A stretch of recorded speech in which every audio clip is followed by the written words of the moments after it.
प्यारे दोस्तों, आज हम एक नई कहानी के साथ आपके सामने हैं जिसका इन्वान है एक नेकी। और इससे हमें ये सबक मिलता है कि नेकी कभी भी रायगा नहीं जाती। मेरा ताल्लुक पुलिस के महकमे से रहा है। ये इन दिनों का वाक़या है जब पुलिस के सिपाहियों को कुछ ज़्यादा सहूलियात मुयसर नहीं थी। हम अपने ज़ाती घोड़ों पर ही सफ़र करते थे और जब छुट्टी पर हम अपने गांव जाते थे तो हमसे सरकारी बंदूकें रखवा ली जाती थी। हमारे पास अपनी हिफाजत के लिए सिर्फ खंजर वगैरह ही होते थे। तकरीबन 6 माह बाद एक दिन मैं अपने गांव छुट्टी पर जा रहा था तो कमिश्नर साहब ने कहा, काफ़ी अंधेरा हो गया है और तुम्हारे गांव के रास्ते में जंगल भी पड़ता है, सुबह चले जाना। मगर अपने बीवी बच्चों से मिलने के लिए मेरा दिल बेकरार हो रहा था। मैंने कहा, साहिब, एक उम्र इन्हीं रास्तों और जंगल में घूमते फिरते गुजरी है। ये रास्ते, ये वादियाँ, हत्ता कि यहाँ की मिट्टी भी मेरी दोस्त है। साहब ये सुनकर मुस्कुरा दिए। मौसम बहुत खूबसूरत हो रहा था। घोड़ा तेज़ रफ्तारी से रवां दवां था।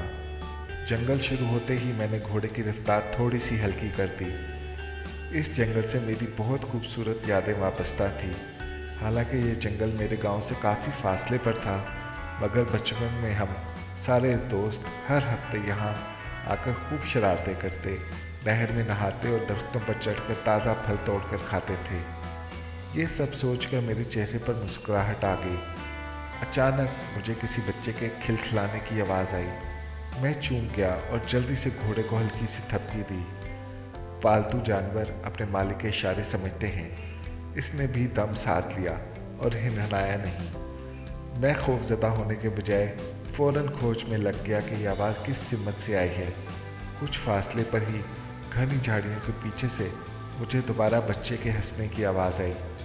मैंने घोड़े को एक तरफ खड़ा किया और आहिस्ता से थोड़ी झाड़ियाँ हटाकर देखा तो साल भर का एक नहायत खूबसूरत गोल मटोल सा बच्चा अकेला बैठा हुआ है।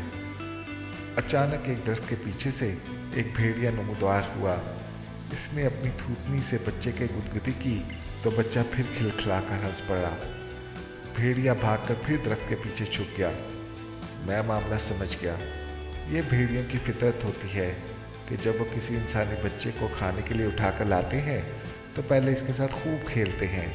जब दिल भर जाता है तो चीर फाड़ कर खा जाते हैं। मैं चाहता तो खंजर लेकर भेड़िए पर हमला कर सकता था, लेकिन बच्चे का ख्याल मेरे जहन में था।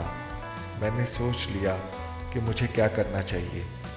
जैसे ही भेड़िया बच्चे को गुदगुदी करके दरख्त के पीछे छुपा, मैं एक ही जस्त में बच्चे तक पहुंचा, इसे दबोच कर भागा। आनन फानन अपने घोड़े तक पहुंचा और घोड़े पर उछलकर सवार हो गया। घोड़ा सर पर दौड़ा दिया। इस तूफानी कार्रवाई से घबराकर बच्चा मुसलसल रो रहा था। जंगल पार करके एक जगह घोड़ा रोककर मैंने पहले बच्चे को बहलाया। वो खामोश हुआ तो मैंने इसे आराम से आगे बिठाया। मैंने घोड़े का रुख उस जंगल के करीब ही एक गांव की तरफ कर दिया। मैं गांव के करीब एक खेत में पहुंचा ही था कि कुछ लोग मछली लिए एक तरफ जाते नजर आए। मैंने आवाज़ देकर इन्हें अपनी तरफ मतवज्जा किया कि पूछ सकूं कि वो कहाँ जा रहे हैं। एक आदमी बेताबाना आगे बढ़ा। उसका मुरझाया हुआ चेहरा बच्चे को देखकर खिल गया था और वो बहुत खुश दिखाई दे रहा था। इसने खुशी से चीखते हुए कहा, बच्चा। मैं फौरन इसकी तरफ लपका।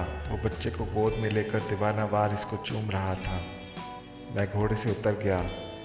गांव वालों के पूछने पर मैंने इन्हें तमाम माजा कह सुनाया। बच्चे के बाप का बस नहीं चल रहा था कि मेरे पाँव से लिपट जाए। रोते रोते इसकी हिचकियाँ बन गई। मैंने इसे तसल्ली देते हुए कहा, अल्लाह पाक का जितना शुक्र अदा करो कम है, वही ज़िंदगी बख्शने वाला है। इस आदमी ने मुझसे मेरा नाम और गांव का नाम पूछा। मैंने सब बता दिया और घोड़े पर सवार हो गया। इस आदमी ने घोड़े की बाग पकड़ ली और इल्तिजा भरे लहजे में बोला, साहब, मेरी बीवी रोते रोते बेहोश हो गई है और गुड्डू में तो मेरे माँ बाप की भी जान है। दोनों रो रो कर निढाल हो चुके हैं।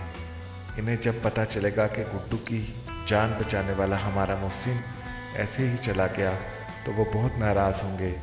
कुछ और लोगों ने भी इसकी तायीद की। میں نے مسکرا کر کہا، میرے بھائی، مجھے کسی چیز کی چاہ نہیں، آپ لوگوں کی خوشی ہی میرے لیے انمول تحفہ ہے۔ بس اپنے والدین سے کہنا مجھے ہمیشہ اپنی دعاؤں میں یاد رکھیں۔ چونکہ میرے اپنے والدین انتقال کر چکے ہیں، اسی لیے میں تمام والدین کا بے حد احترام کرتا ہوں۔ اس وقت رات کافی ہو چکی تھی۔ میں نے ان سب کو اللہ حافظ کہا اور اپنے گاؤں کی طرف چل دیا۔ کچھ سالوں بعد اپنے بچوں کے مستقبل کی خاطر پولیس کی نوکری چھوڑ کر اور گاؤں کی زمینیں اور گھر بیچ کر میں شہر آ گیا۔ لیکن جب تک میں اپنے گاؤں میں رہا، وہ آدمی سال میں 2 بار لازمی میرے پاس آتا اور ہمیشہ موسمی پھل، گڑ، خشک میوے اور بچوں کے لیے تحفے لاتا۔ میں اس غریب آدمی کا خلوص دیکھ کر بہت نادم ہوتا اور ہمیشہ اسے منع کرتا، مگر وہ بھی ہمیشہ میرے اچھے عمل کا ذکر کر کے آبدیدہ ہو جاتا۔ آج میں خوشحال زندگی گزار رہا ہوں۔ میرے 2 بیٹے سول انجینئر اور بیٹی ڈاکٹر ہے۔ مجھے اکثر ایسا لگتا ہے جیسے میری ایک نیکی نے میرے بچوں کے لیے بھی راستے آسان کر دیے ہوں۔ تو پیارے بچوں، میں امید کرتا ہوں آپ بھی نیکی کا راستہ اپنائیں گے اور آپ کی زندگی بھی خوشیوں سے اور کامیابیوں سے بھر جائے گی۔ ہمیشہ خوش رہیے، آمین۔